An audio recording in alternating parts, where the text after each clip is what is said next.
အခုချိန်ရလေပြင်သစ်ရဲ့ຫນွေဦးရာသီပေါ့နော်ပန်းလေးတွေကအများကြီးပွင့်တယ်ဒါဆိုလို့ရှိရင်ကယ်လီဖိုးနီးယားလီလာလို့ခေါ်တယ်ပေါ့နော်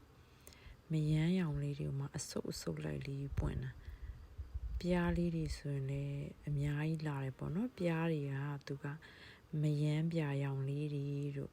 ခရမ်းရောင်တို့အဖြူရောင်တို့ပြားတွေကနှစ်သက်တယ်ဆိုတော့အခုဒီပန်းမယမ်းလေးတွေစီမှာဆိုပြားတွေအများကြီးပဲဒီမှာရှိရအပင်ကြီးဆိုလို့ရှိရင်သူက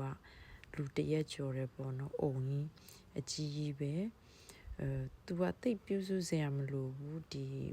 ဆောင်းတွင်းရဲ့နှင်းကြတဲ့တံကိုလည်းခံတယ်ပေါ့နော်။နွေရာသီရဲ့အပူတံကိုလည်းခံတယ်